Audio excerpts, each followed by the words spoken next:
Ladies and gentlemen, welcome back to the Friday Stack. We are here every single day live, 12:30 p.m., streaming to the world to talk about your favorite asset, Bitcoin. If you are here, you just experienced one of the most violent crashes in Bitcoin's history, the fourth worst day of the 2020s for Bitcoin. And yet we are here and we are up $8,000 on the day, over 70 grand, retracing a lot of what was lost in the last 24 hours. Bitcoin is a roller coaster. You better be prepared to take the ups with the downs. And we are very grateful to be joined today by the man himself, Grant Cardone. Grant, how you doing today? Hey guys, how's it going, man? Exciting day to be alive. You know, I was in a room last night. Appreciate you guys having me on, by the way.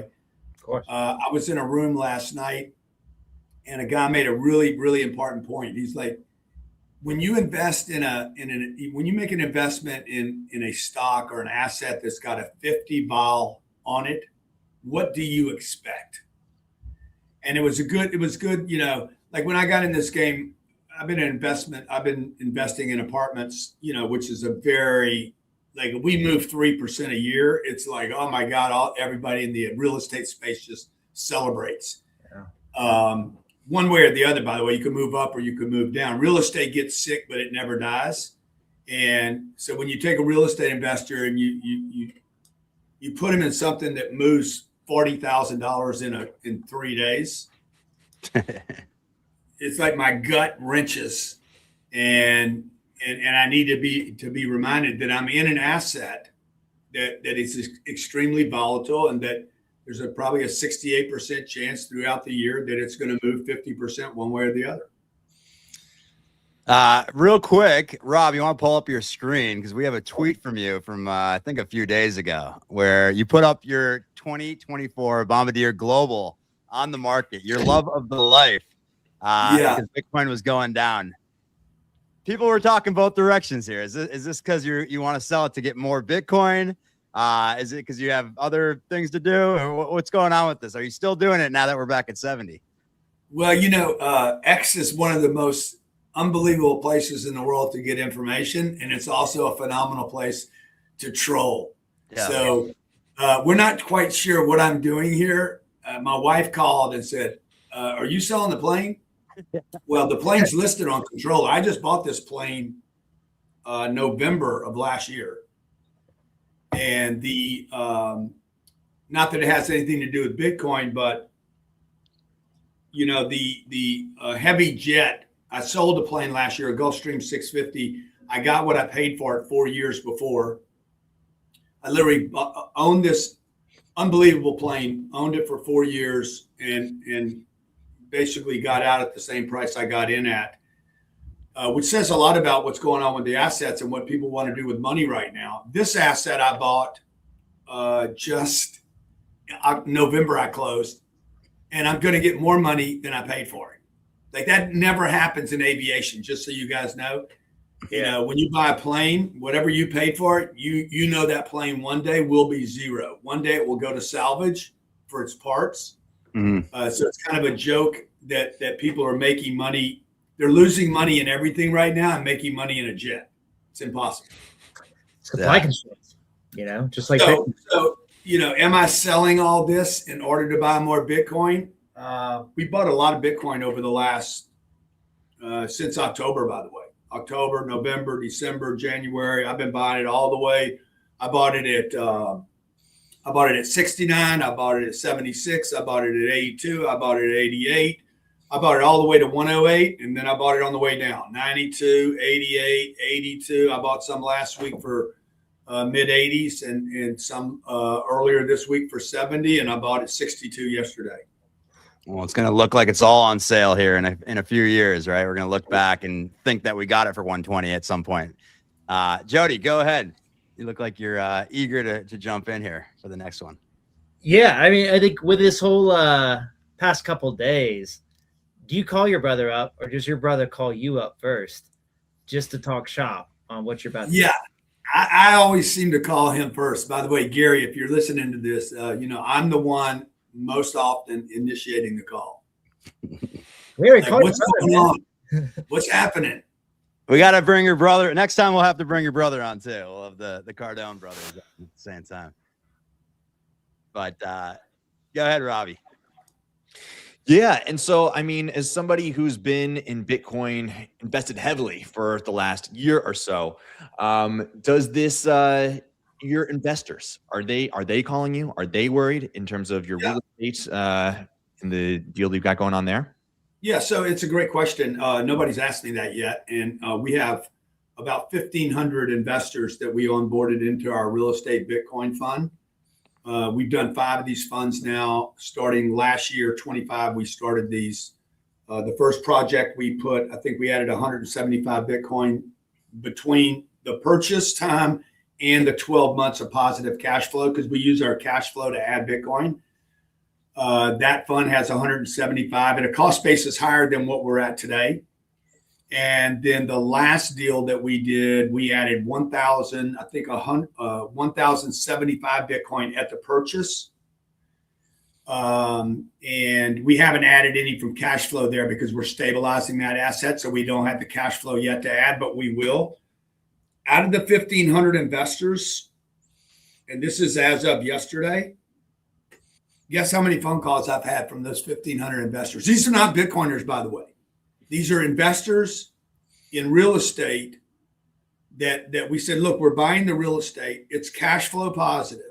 We're going to add Bitcoin. It's still cash flow positive. We're long-term holders of the real estate, and we're long-term holders of the Bitcoin. The real estate's going to be very stable and boring and conservative, and it's going to do nothing for long periods of time. And then the Bitcoin's going to do this. We laid out the expectations completely to the buyer, to the investor. We had over 1,500 people invested in those projects. I've had that many phone calls. Wow. Mm-hmm. The Bitcoin community is more freaked out than my investor, which is funny. I'm freaked out. I don't. We got about 2,000 coins. So today we had a $16 million move today. Yeah. Like I don't like that. You got to remember, I'm a real estate investor. I'm a stable, so I start doubting myself. I'm like, oh shit, is it going to zero? You go online, you see it. Is it going to zero? Was the whole thing just a scam, I had a ton of friends start texting me this morning, and then now those texts have subsided now that we're back up to 70 or so. But you see people like Michael Saylor. I've been holding MSTR for a while, just watching it go down 70%. A lot of these treasury companies have been hit. What you guys are doing is very different, which I do like, right? And I was talking to my friend who's in real estate. I was like, no matter what, the markets aren't going to be going up and down like crazy. Like, you still have people paying you rent. That's going to be able to then ultimately buy more Bitcoin or buy more, properties. I think I saw you want to get up to like 100,000 units. I don't know if you have a time frame on that, but curious, just to dive in a little bit further on that. And then also AI has been prevalent like crazy. So taking an old asset like real estate, curious what you guys are doing from like an AI perspective, if you're using any of these tools to help accelerate and 10x, like you say. Yeah, so the real estate, we're at 14,000 units. I was just on a call with a big group today. We're trying to double that this year. Wow. So we're trying to get to 28,000 units. There's very few people in the apartment space that have a lot of scale. And the ones that do typically, these are big Starwoods or the Gray Stars. They have tremendous portfolios, 150,000 units, but it's a lot of garbage. We're very, very selective. So we're trying to build out a very disciplined. I don't even know if it's possible to do this in the period of time I want to do it, but we're trying to build really great assets, most importantly in really, really strong locations. Mm-hmm. There's an old saying again in real estate: it gets sick, but it never dies. And Bitcoin doesn't have that. It doesn't. We don't know that about Bitcoin yet because it's not old enough. Gold and silver don't die. Land doesn't die. We don't know. Just say again. San Francisco doesn't die. Just goes. Yeah, it probably should, but it never does. Yeah, but it doesn't, because you can't even burn it to the ground. They tried to burn it back in the 1900s, and it came back. So Some of these locations on the planet always come back. So if we could scale the apartment portfolio to 28,000, look, every time I get the way to think about it is the real estate is a cash flow machine. It's not a new business. It's not AI. It's not a SaaS model. It's not a car wash. Okay. It's people have to live someplace. Every time I raise the rents $25 on 14,000 units, I increase the value of the portfolio by 80 million. Wow. Every $25 increase provides $80 million of new value. So every $200 or $250 provides almost $1 billion in new value. So every time I can add units. Now when we combine the Bitcoin with it, what we have now is something, we had a very stable asset with an extremely volatile asset. So we got this thing, this hedging. It's like a yin yang. But it's a real asset. It's not like these other treasury companies. No offense to the other guys that are trying to do this, but there's no company, there's no accounts receivables, there's no collectibles. This flywheel concept without real income is a flywheel that is only based on appreciation. And so you know. And for those who are not familiar with your real estate Bitcoin plan, can you just explain it simply, how you buy the properties for less than the book value and then buy the rest of Bitcoin? Yeah. So we would go buy, let's say we go buy whatever priced asset, right? It could be 2 million. We won't buy a small deal like that, but for the audience thinking about it, anybody could do what we're doing. We buy big, couple $100 million projects at a time, because it's the same work, it's the same problem, and so we take an asset that the last asset we bought was $235 million. We bought it from Blackstone out of bankruptcy. We stole the asset. For this to work, you have to steal. You have to be below replacement cost. Okay. So what we do is we take and stack Bitcoin back to the replacement cost of the asset. In this case, the asset was 300. It would take 330, a good 330, maybe 350 to build it. And we paid 100 million less than that. And rather than just stealing a piece of real estate, we just stack added value. A lower price is not value. It's just a lower price, which is cool. But you just end up with a lower price on one asset. We just stacked another 100 million that we feel like we stole from the seller and said, let's add another $100 million of Bitcoin, and we're still back to our 330 number. So now I have two assets, not one. I could have stole one asset, but instead I just put two assets together back to the full value of that one asset. We combine them into an LLC.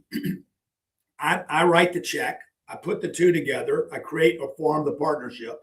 And then I allow my investors to come in and backfill the investment at the same price that I'm in at. And then we all sit and wait. Our investors get an 8% preferred return. They get the first 8 points. If times 5 years, I owe them 40% at the end of 5 years. If we couldn't pay anything, they get the first 40%. And then we do a 50-50 split on everything above that. So you have to know your exits. You got to know, can I raise rents? You don't know what Bitcoin's going to do. You're just along for the ride, right? You have no control. On the real estate, I have slight control. I can improve the property. I can paint it. I can take care of the tenants. I can brand it. I can believe in the future of it because of where it was built. I can do some analytics on that, but we're long-term holders of the real estate. And the best thing to do is to be a long-term hold your ass on the Bitcoin, because on a day like, this week, when it's going down, it doesn't feel good. And I think that's why we didn't have any phone calls from our investors, because they know, dude, we still have the real estate.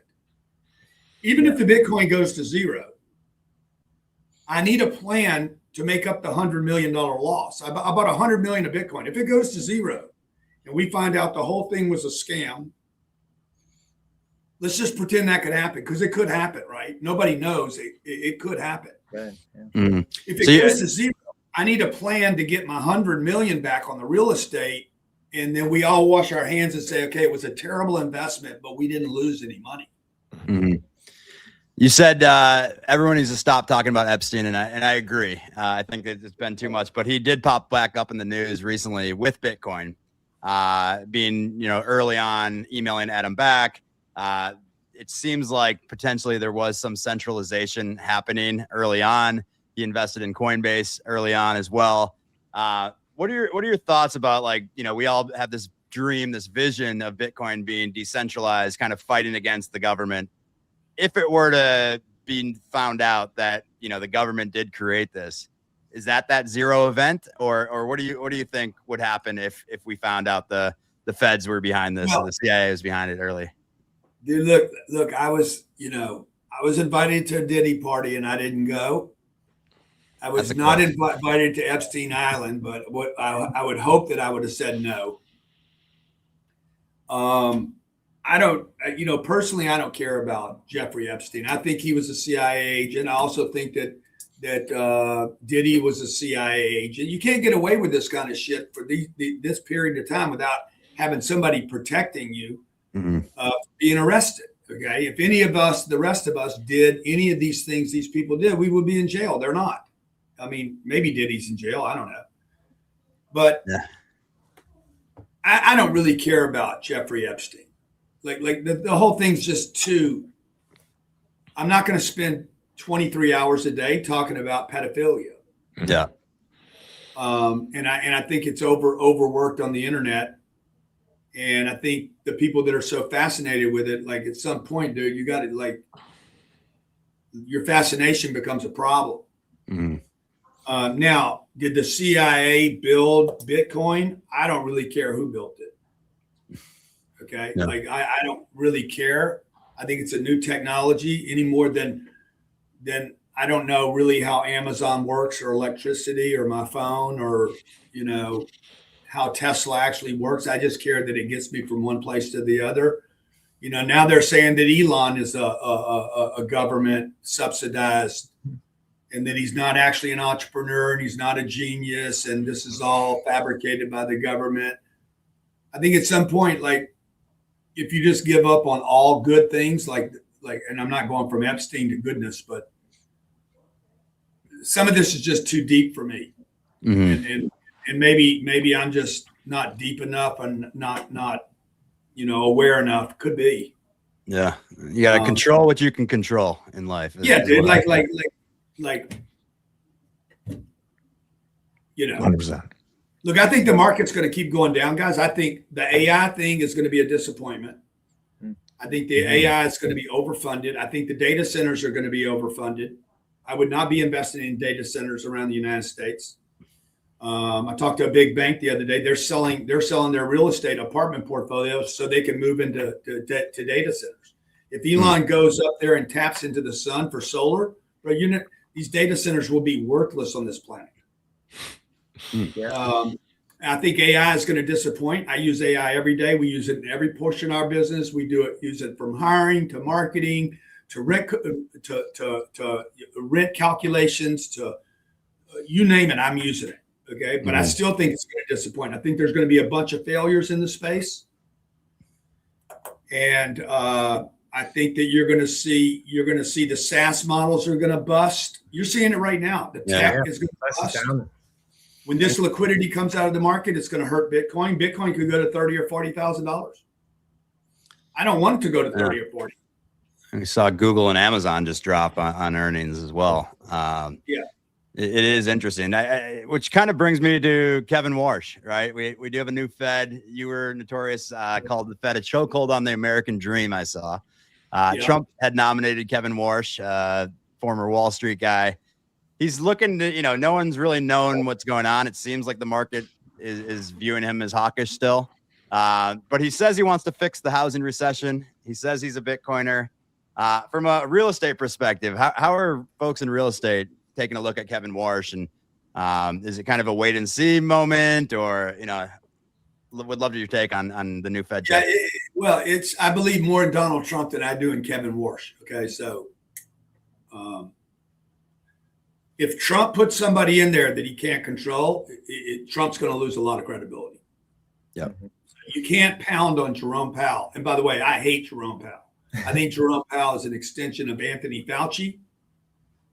Anthony Fauci was basically presenting an invisible, the COVID thing to crush the middle class in America. When that no longer worked, we went to Ukraine. When Ukraine was not sellable to the American people, we went to inflation.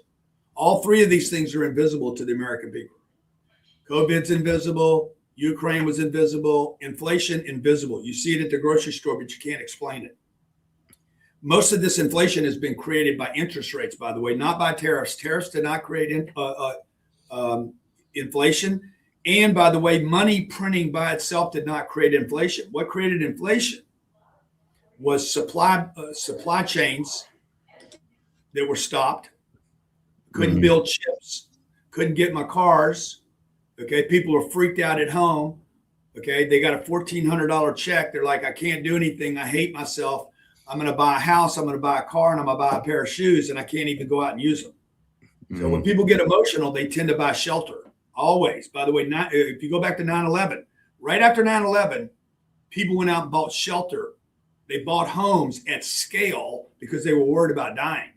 So they want to go build their community. I want to go back and I want to get back into my home. Same thing with COVID. It made no sense, by the way. I can't leave my house, but I need a bigger house. So I'm going to go buy a home. Now, everybody associates it with lower interest rates, but the truth is, if you lower interest rates, that doesn't mean activity takes place. You still have to have an impetus to want to go buy something. And when people are scared, they do stupid shit. Seek shelter. They eat too much. They drink. Okay, they do a lot of weird stuff, right? Because they're seeking some emotional nurturing or protection. So Jerome Powell, he raised rates and had the premise that we had to do it because we printed too much. But the truth is what he did was he just stagnated the American housing, and which is where you bring Kevin Warsh in. Now, I don't know what Warsh is going to do. If you look at his history, he's pretty hands off. He talks about being hands off a lot. But all these guys say that bullshit until you give them the power. Yeah. And you were investing in real estate 2010 to 2020, historically super low interest rates with your own fund. And this is also for our audience. Like, we always want to give them alpha, give them a way to think about investing. My father's in a real estate developer, and he was talking about that 2020 bump, 2021, where we saw this massive gap up in a $500,000 home into a $750,000 home very, very quickly. So a lot of Americans suddenly, the ones that were lucky enough to own homes, now have a net worth that's grown. And he's like, look, I just don't see this next generation getting that 50% bump in the same way. So taking this to your fund, do you feel like if we don't see interest rates that low ever again, you can't get the overall capital appreciation on the piece of real estate? So in the fund, you're looking for the growth and the capital appreciation in the Bitcoin side. And I think for the next generation, they're trying to get they're trying to get generational wealth. They want the boomer money. They want big money, and getting 5% return doesn't change your life, right? Well, I would just tell your dad a couple things. One is you should not have your home on your personal financial statement. If your dad has it on there, shame on him, because it is not an asset. It should not be considered an asset. He's probably going to die in that house. And so if he paid $250 and it's worth $700, he can say he's worth $500,000, but the only way he gets that half is he's got to sell it. Yeah. Okay. It doesn't produce income. It won't sell today. It's a very illiquid asset. And if he sold it, he's got to go live someplace. So I wouldn't personally consider the home as an asset. Now, his statement is more general for the public. Just like the average person got like a nice bump if they did own a home. It's got to defend his dad here. but I am talking to the average person. I'm talking to, no offense, but we're talking to the average person right now because the kids out there listening to your dad, you're the kid, and your dad's like, the youth of today doesn't have the chance. Dude, the youth of today have more opportunities than your dad ever had in his lifetime. Okay. Like, they're crazy, unbelievable opportunities today for the kids today. Now, I would tell you guys never to buy a home. Your dad got lucky in a cycle. He's going to die in the house. And you and how many brothers and sisters you got? Got one sister. Yeah, you guys are going to split that house up as fast as you can. Your dad's not going to even be cold in the ground. And you guys are going to be like, how much can we get for the house? And your sister's going to be like, oh, I got so many good memories. And you're going to be, sell a goddamn house. Okay. And you guys are going to chop it up. You're going to chop up the 500 grand and go about your own ways and say, oh my God, I've been priced out of housing. Interest rates will go back to where they were again, by the way. So you will have another opportunity to buy. And what you want on a house is a low rate. You don't want a low price. You want a low rate, because if the prices come down, it's going to destroy your dad's equity, and which is going to be your equity, by the way. So the last thing, anybody that's shopping for a home, you don't want houses to go down, because if they go down, you destroy equity. Okay. You want prices to continue to go up. What you want is a low rate for a long period of time. Go ahead, finish your thought. I had a question that was on top of this, actually. Yeah. So look, I hate houses. Okay. Houses are terrible, terrible investments. People are like, oh, you're just saying that because you have all these rentals and you want everybody to rent. Okay. I own 2 homes. They're terrible investments. I've owned 7 homes and I've made money on every single one of them. And I'm still telling you, they're terrible investments, because you have to fund them constantly. You got to fund the mortgage. You got to fund, even if you paid cash for it, you could have had that money in the market. Imagine buying a house 14 years ago for 500 grand and you paid cash for it. That 500 grand could be in Bitcoin for 14 years. And it would be worth, I don't know, you guys do the math. What would it be worth? 50 times that? Yeah. 100 times? Probably do the public math. Yeah, I was gonna go check it out, but a lot is the answer there. It's going to be, you could have used that same money, the S&P 500. You could have bought Netflix. You could have bought NVIDIA. You could have almost bought anything and been better off than being in a single family home where you lost your mobility, which your dad didn't need 30 years ago. You do. Okay, kids need mobility today, right? I mean, 30 years ago, you lived in the same town, you went to college there, maybe you went to college for 4 years, came back, worked in the town you're in. That's not happening anymore. You got basically 50 cities in America that drive all the traffic. Everything's happening in the top 50 cities and probably down to 25. The rest of the country does nothing. That's where you guys want to be.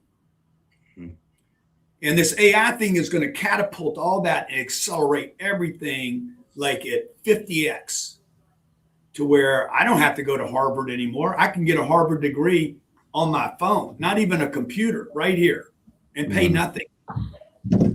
So I just think that, man, there's going to be so many better investments than owning a home, and it's just going to get better and better for you guys. And owning a home will be the last thing you want to do. We're not buying homes. We're buying large complexes with 300 units. There's rent on, the rent's $2,000 times 300. We're earning, whatever, 600 grand a month, $7 million a year. By owning a piece of property that we don't live in, we rent. By the way, how much real estate does Donald Trump own compared to how many single family homes does he have? He doesn't buy. This is what people should be mimicking. Yeah. Okay. Buy the entire property and live on the top unit for free. That's what Trump does. Immigrants do that really well. Immigrants are the best at it. What do they do? Okay. What do the Indians and the Chinese do when they come here? Hotel. All live together. They live together, and then they go buy a motel down the street. They buy 7-Elevens. They buy the unsexiest businesses that Americans won't touch because we're so entitled. They accumulate a bunch of Motel 8s. They end up with 10,000 units. and they still live way below their means. They don't drive the Rolls. They don't wear the Patek. They don't wear Gucci, and they just get rich as shit. While white suburban males, our demo, and their kids become doctors. All their kids become doctors. It's respectable. They'll change that though, because that won't even be a business tomorrow. Yeah. Well, if you're our age, you need an appreciating asset, and if you're gonna get one of those, it's got to be Bitcoin. And if you're getting Bitcoin, head over to Rhino. They are the next generation Bitcoin banking app designed to handle all of your Bitcoin needs in one place. What can you do with Rhino? Buy Bitcoin with some of the lowest fees anywhere, make payments over the Lightning Network instantaneously, send cash globally, and of course, set up DCA for automatic savings on your own schedule. With Bitcoin and Rhino, you'll soon be able to pay bills, direct deposit, borrow against your Bitcoin, and even save for retirement all in one app. And Rhino protects your Bitcoin with biometric verification, 24/7 fraud protection, and the confidence of knowing your Bitcoin is never rehypothecated. Go over to rhinobitcoin.com today, download the app, and let us know if you have any questions. Very close friends with the program. Great place to buy your Bitcoin, and we vouch for the team over at Rhino.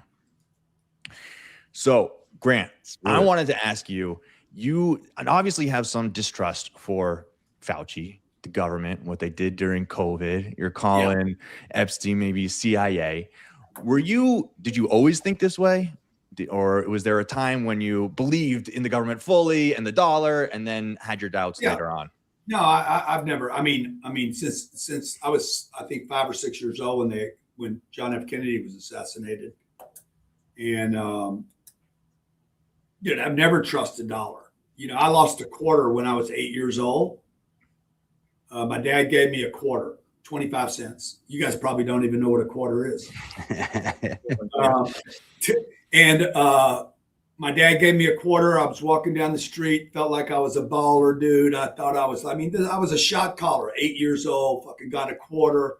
I'm getting bags of gum. I'm going to get wet. Like I'm scoring, right? And on the way over there, I dropped the quarter into a manhole. And ever since that day, I'm like, dude, money, you're going to lose money. If you're carrying it around with you, you're going to lose it. And if you're going to keep it in your pocket, you're going to spend it, or somebody's going to steal it, or the government's going to inflate on you. And so money is useless. I mean, all you got to do is look at a dollar bill or a 50 or 100 and look on the back, and it says, "In God we trust." Right there, it's a lie. God has nothing to do with that piece of paper.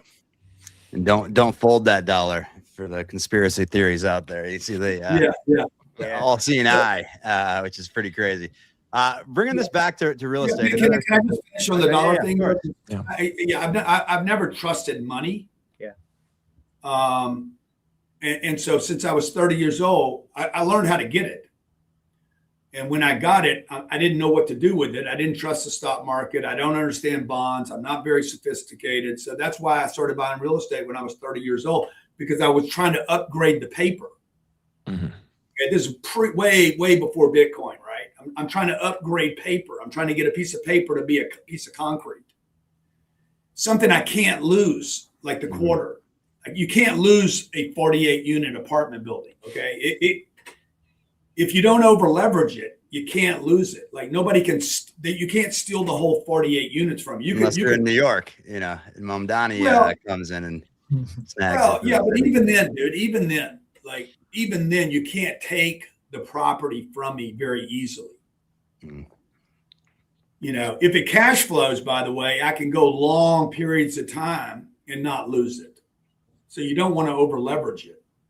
But with COVID, dude, I never trusted COVID. When COVID came around, I'm like, come on.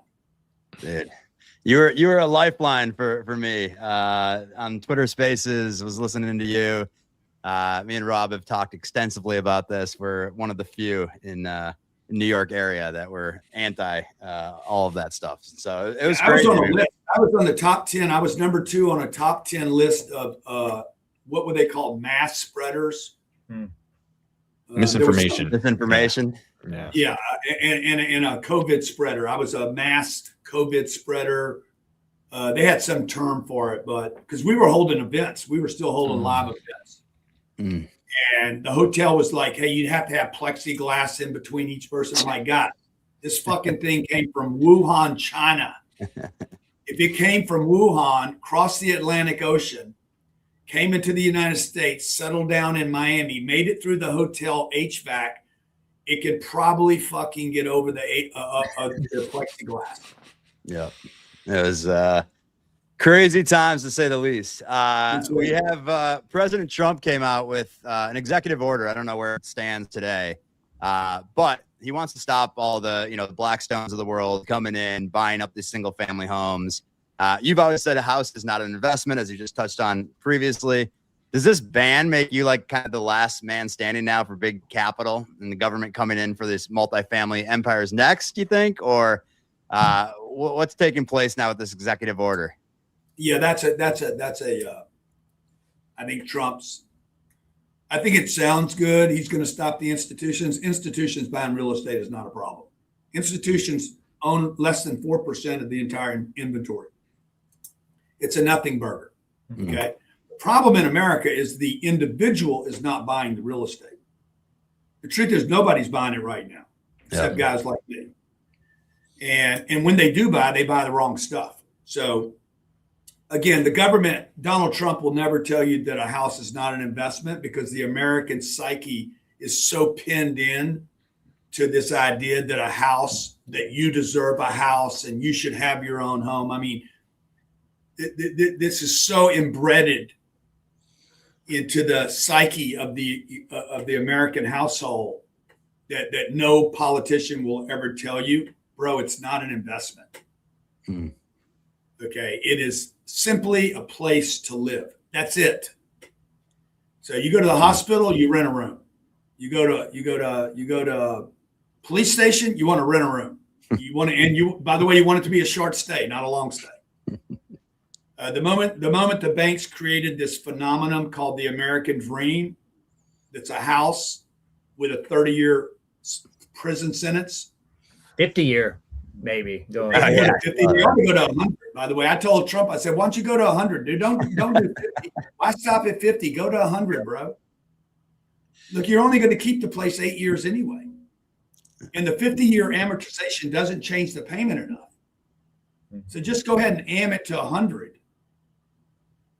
Because all you're trying to do is get the payment down. Now, the easier thing to do is to simply just drop rates to 2%. Mm-hmm. But right now he's having trouble with Jerome Powell controlling that. I don't even know if Warsh can reduce the rates fast enough to get the 10-year Treasury to drop. But we'll see. I think that's going to happen anyway, because now you're seeing the tech stocks. All this tech money is going to come out of the market. It'll flush out Bitcoiners. Tremendous amount of money is going to move to treasuries to safety, particularly if this thing continues to escalate. Yeah. You see this phenomenon going on with silver and gold right now. Like, why is all this money chasing the safest asset in the world? Okay, because there's uncertainty in the marketplace. When this continues to build, you're going to have a bunch of money chase treasuries. When money chases treasuries, the rates go down. We'll have a 2% again, and housing will boom in this country. Microsoft dropped this week after earnings because one of the factors, 45% of their obligations are now to OpenAI, a private AI company, where that CapEx spending, who knows if that can continue, right? Like, how long can OpenAI just raise money private? If it's already at a 1 trillion valuation privately, you're going to IPO and people are going to make a return. Just super unlikely. So market sniffing it out. Yeah, I agree with you. And once it turns, it will turn violent. Mm-hmm. Okay. Like, how many people are really using AI today? Other than, hey, what movie should I see this weekend? Right. A lot of people are using it simple. Bro, like, come on, man. People are using it. I'm one of those people that's using it simple. Okay. I haven't figured out how to build websites and code with it. You're going to have to listen to Jody on Wednesdays. He's going to start getting into some of the shit he's building, which is it's pretty wild. What you can do. So real quick, we have a game that we want to play with you shortly. But before we do that, we got one more sponsor that we have to thank really quickly. So let me pull that up with Arch. So we want to give a big shout out to Arch Lending. You've done the hard part. You stacked, you held, you didn't panic sell. But as we've seen, real life still happens. Taxes, new opportunities, big purchases like homes. Selling Bitcoin just feels wrong. That's where Arch comes in. Arch lets you borrow against your Bitcoin instead of selling it. Think of it like a flexible line of credit. When rates start as low as 9.5%, you use our promo code, the Daily Stack. You get 1% off of that. The best part, the Bitcoin stays yours. Arch has a no rehypothecation policy. Collateral is never lent out. It is held in qualified insured bankruptcy remote custody with full transparency. Check them out, archlending.com. That's ARCH lending.com/daily stack. And we are back here. So, Grant, I wanted to say, as a new father, it's very cool to see you bring your daughter up on stage quite a bit. All of us are actually new dads. Me and Rob are both girl dads, and Jody's got a little son. So I'm curious, like, how are you as a father with everything happening with AI, with all, the craziness with Iran this week? Next week's going to be a different, thing that people make signs for. So What are you telling your kids today? Or, you're looking at other young people that are listening, how are you telling them to, live their lives and to not get distracted by the next Epstein thing or whatever is popping up next, right? Yeah, look, we homeschool our kids, number one. So they're with us a lot. They spend a lot of time with us. I don't tell my kids a lot. I just let my kids watch how I do things. Because they're with us so much. I have majority influence over the kids. I think it's very important for you guys that are parents, man. Like, I don't want to control the kids, but I do want to control the environment the kids are in. And we took our kids out of schools. Best thing we ever did for our kids. I mean, any of you want to search Sabrina Cardone or Scarlett Cardone? My kids are exemplary, phenomenal human beings. I'm not taking all the credit for it, by the way, and my wife's done a great job with them, but I'm not even saying it's her. We put them in an environment where they're around adults most of the time, not kids. And taking them out of school was absolutely brilliant. It was, and by the way, it's cheaper. It's cheaper to have them not in a school system. It's not more expensive, and it's not complicated to homeschool.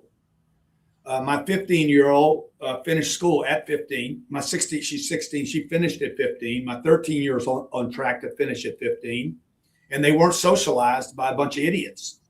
And all the hard work you guys do as parents, teaching your kids however you teach them, whether it's via words or example, it can be undone by a 5-year-old or a 25-year-old teacher in 5 minutes.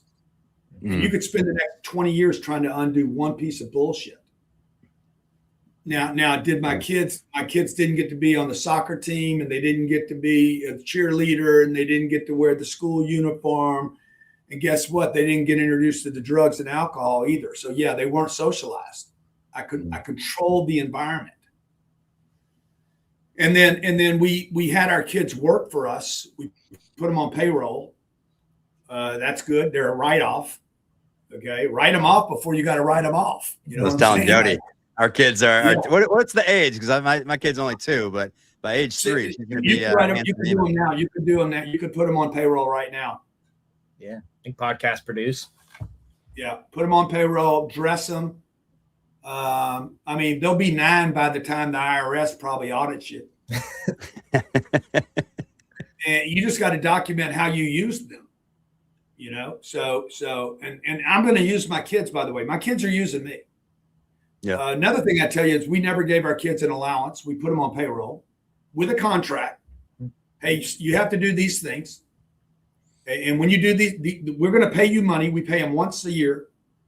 And then we took the money and invested the money in Cardone Capital, is a company I own. Cardone Capital pays a monthly distribution so that the money they get is a tax write-off. Okay, then we take and invest it. I used it as an investment portal to help us fund a project we're doing. And that project then pays them a distribution every month. So when they want an iPhone, I'm like, you have your own money. Okay, they get $300 a month on the first distribution or whatever the number is. They're like, I don't have enough money for a phone. Good, well, you'll have to wait 2 months. And then by the time they wait 2 months, they're like, fuck it, I actually don't need a phone. And then they start accumulating money. They start looking. I'm talking about 5 and 6 and 7 years old, guys. They're learning this. That's awesome. And I don't tell them what to spend their money on. They get to decide, you know what, I can just stick with the phone for a little while longer. Mm-hmm. That is some of my favorite content you make on Instagram, is just like explaining how to do some of this stuff, because so many people are not taught this in school, right? You're taught, how to do core and shit you don't use, especially with AI. You're not going to use any of this stuff anymore, right? And so it is helpful to get your brain working, but it's pretty wild how much they teach you, and then you go to the real world, fall on your face because you have no financial experience, anything, right? So I don't know if you had one more thing, but and it's fun. Let me just say this: it's super fun doing this with the kids too. Like I mean, if you really take on the hat and the responsibility of saying, "Hey, I'm going to be the teacher," because you are, guys. They're never going to forget the dad.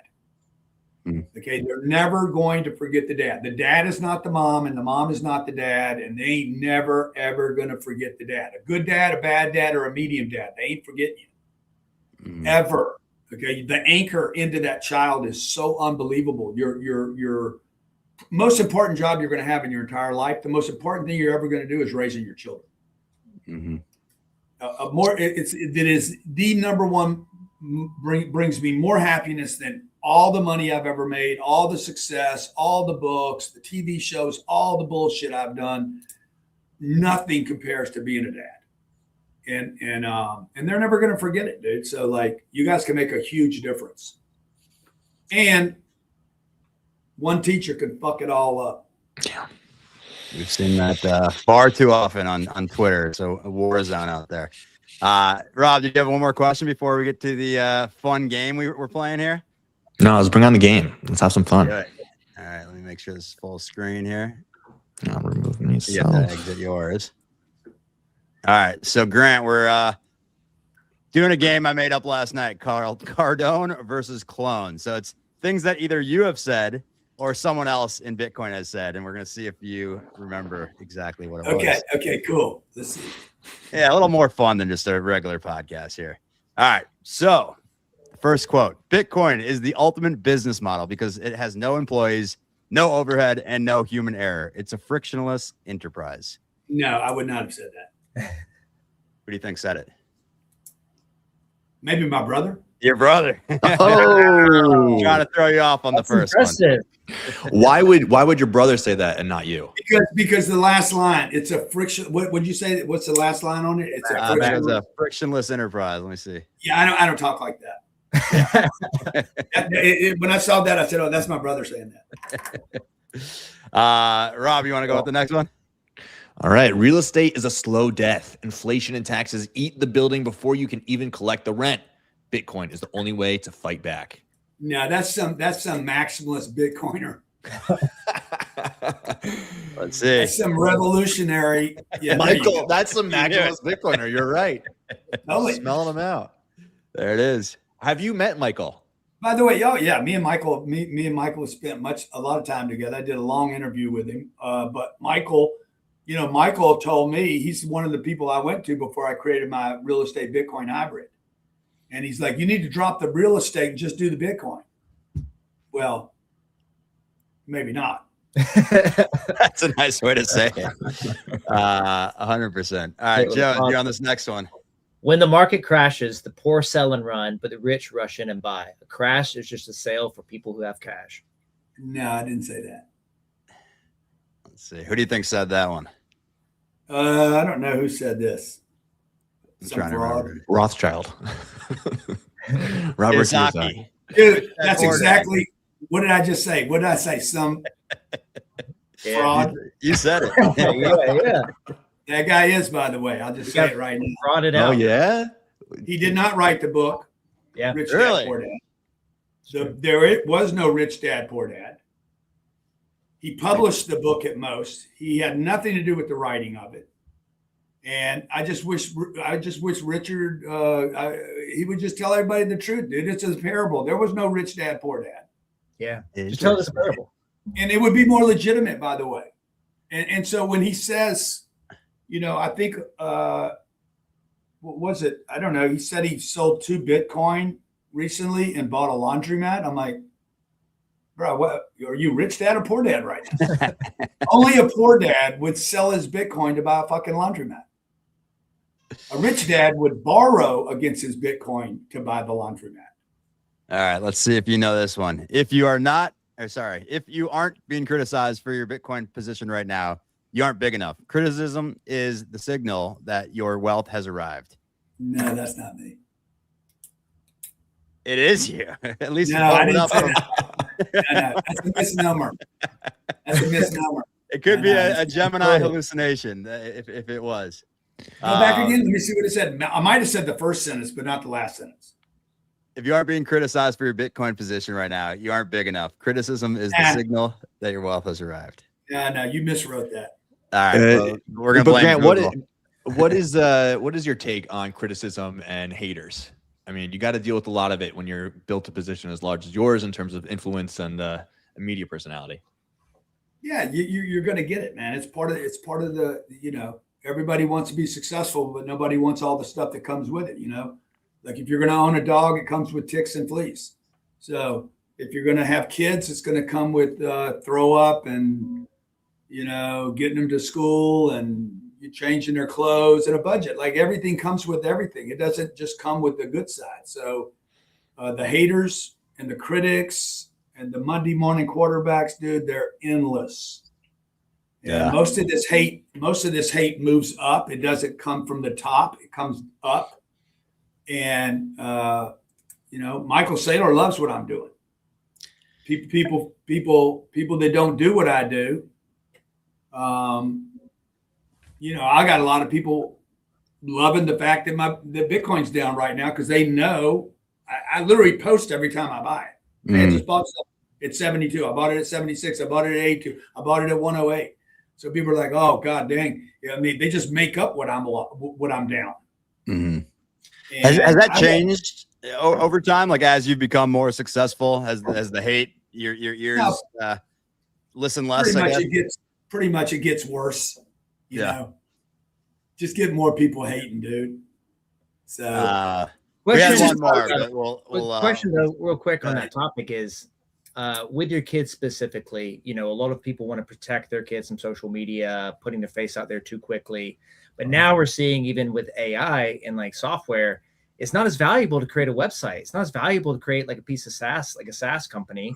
It's all about distribution. And you put a lot of time yourself into getting out, talking, your brother's on Spaces every day. We see him every day on Spaces, and distribution is the king. But like, how do you structure it so that your kids are getting out there? They're not like becoming software engineers that's going to be replaced by Claude Code, but they're like actually becoming a personal creator that has a brand.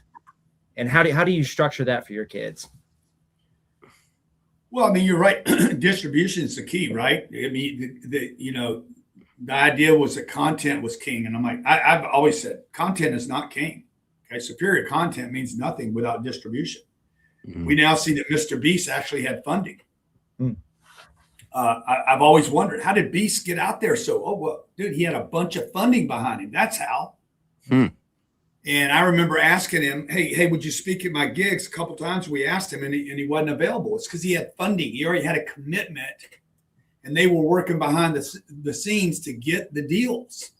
And that's what I did not do, unfortunately. I mean, if I had it all over to do again, maybe I would do that because they were greasing the wheels of distribution, whether it's Disney or ABC or NBC or Discovery Channel, wherever you're going to get. So now, for those of you who don't have those connections, like we use the Instagram and TikTok and Facebook and et cetera to distribute content to billions of people. But what you want to do is try to get those people back, right? You want to try to get them off the Instagram or TikTok, off the StreamYard into your ecosystem via email or text. We've sold or raised about $4 billion over the internet. So we've done a decent job of getting people off TikTok and onto a mailing list so that we could actually communicate with them directly and then do live events.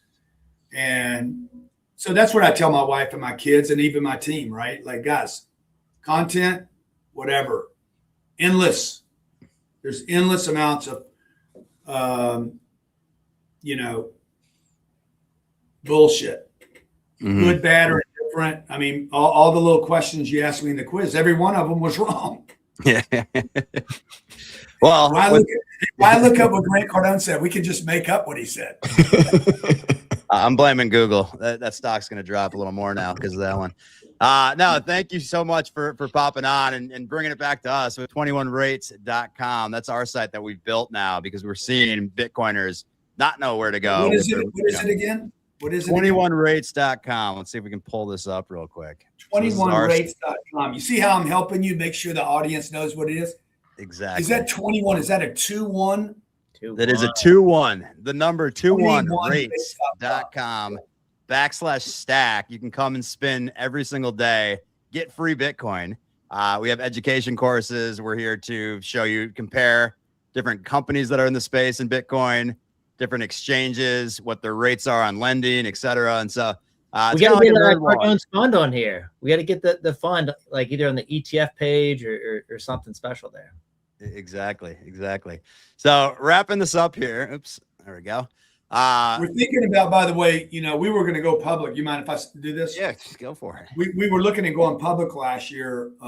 This is well known. People knew I was out doing it. I met with 8 banks in October. I said, "Nah, I'm going to hold off for right now. I want to end the year and start the new year and see where we're at," because we were actually looking at possibly going public with part of the company and tokenizing the real estate. Here we are in February. I'm so glad we didn't go public last year. It's timing. Yeah. Oh my God. Timing's everything, man. That is crazy. We'll give you the mic for the last ring here, but we kind of talked about it on the front of the podcast, but like now we popped up. At first we were talking that we're going to walk into this bloodbath of a day, and we did pop back up. But for the folks that did buy at 120, 126, they bought the Pico top. What do you tell folks that are in Bitcoin that have just started to get into Bitcoin? How can they wrap their head around it from an investing standpoint? And maybe it's not just Bitcoin, but for the young folks out there that feel lost, they feel like they have to gamble and do parlays in order to get out of this purgatory of serfdom, as we say. Give you the mic there. Well, you probably won't like the advice I have, but I've always said, if I was 25 years old today and I had no money, okay, let's say I got $7 grand or 70 grand or nothing. Okay. I would not go out. I would not be looking to put money in any investment other than me. Okay. You should invest all the money in yourself. I don't mean your clothes either. I don't mean your clothes or a watch or shoes. I'm talking about you, the person, the being, right? The confidence, competence, the ability to articulate, to have something to say, man, you got to get great at something. The game is to collect as much fiat as you can. Your other people's money. Get money from other people because you exchange something of value. Like your first job is to basically work for free and exchange so much value that people are like, dude, what are you on? What do you sleep? What do you eat? Where do you people should be curious about what makes you different. And the problem right now is most kids, by the way, I know people 50 years old that aren't doing this, people that are 60 years old that should be adding more value to the people around them. So first, invest in yourself. Second thing is in your brand and your business. Okay. Once I get good at sweeping, okay, I would take my $700 and okay, I'm gonna buy brooms, brand brooms. Like I'm gonna get fucking great at sweeping, to where people are like, "You're exceptional at sweeping." If you're not hearing that, it's you're not exceptional. Okay, and then once you hit exceptional, people are gonna pay you extra money. They're gonna be like, "Hey, show me how to make the broom. Come teach my people how to sweep." If people are just trying to hire you, it's because you're good. When people start saying, "Teach my people how to do it," it's because you're great. When people ask you to do shows about it, now you're exceptional. And then you're going to get overpaid. And at that point, you're going to have extra money. When you have extra money, man, convert it to something better than money. And then you can start buying Bitcoin. I wouldn't. I would, if I had 70 grand right now, I would not go buy a Bitcoin today. if it was my last 70 grand, okay, I would go buy something that cash flows. So my 70 grand produces 4,200 bucks a year in cash flow. Mm-hmm. And I would take the $4,200 in cash flow and buy a part of a Bitcoin out of my cash flow. But this is just my little scam. I got a little scam I've worked out. I get other people's fiat. I convert it to something real. The real thing has to cash flow. If it doesn't cash flow, I will not buy it. The cash flow is what I take risk with. Mm-hmm. I never risk other people's fiat. I risk my time to get their fiat. I trade their fiat for something real, not silver and gold, because silver and gold doesn't cash flow. I live off the cash flow, or I risk the cash flow. In my case, I just risk all the cash flow. And that's how we're buying our Bitcoin today. Boom. That's the blueprint right there, ladies and gentlemen. I love it. I love it. Well, Grant, I think you're speaking in New York. We're going to be there actually next week. And so hopefully we can finally meet in person. But I love that. Fantastic interview. As always, you're the man. Rob, you want to take us home? Yeah, guys, thank you so much for tuning in. We are live every single day, 12:30 p.m. Eastern, the Daily Stack. We've got great guests, including the man himself, Grant Cardone. It's really a masterclass in so many different aspects of just life, investing, business, anything you can ask for. We really covered it all today. Thank you so much for your time today, Grant. It's been an absolute pleasure. Everyone, until Monday, thank you. It's been a great week on the Daily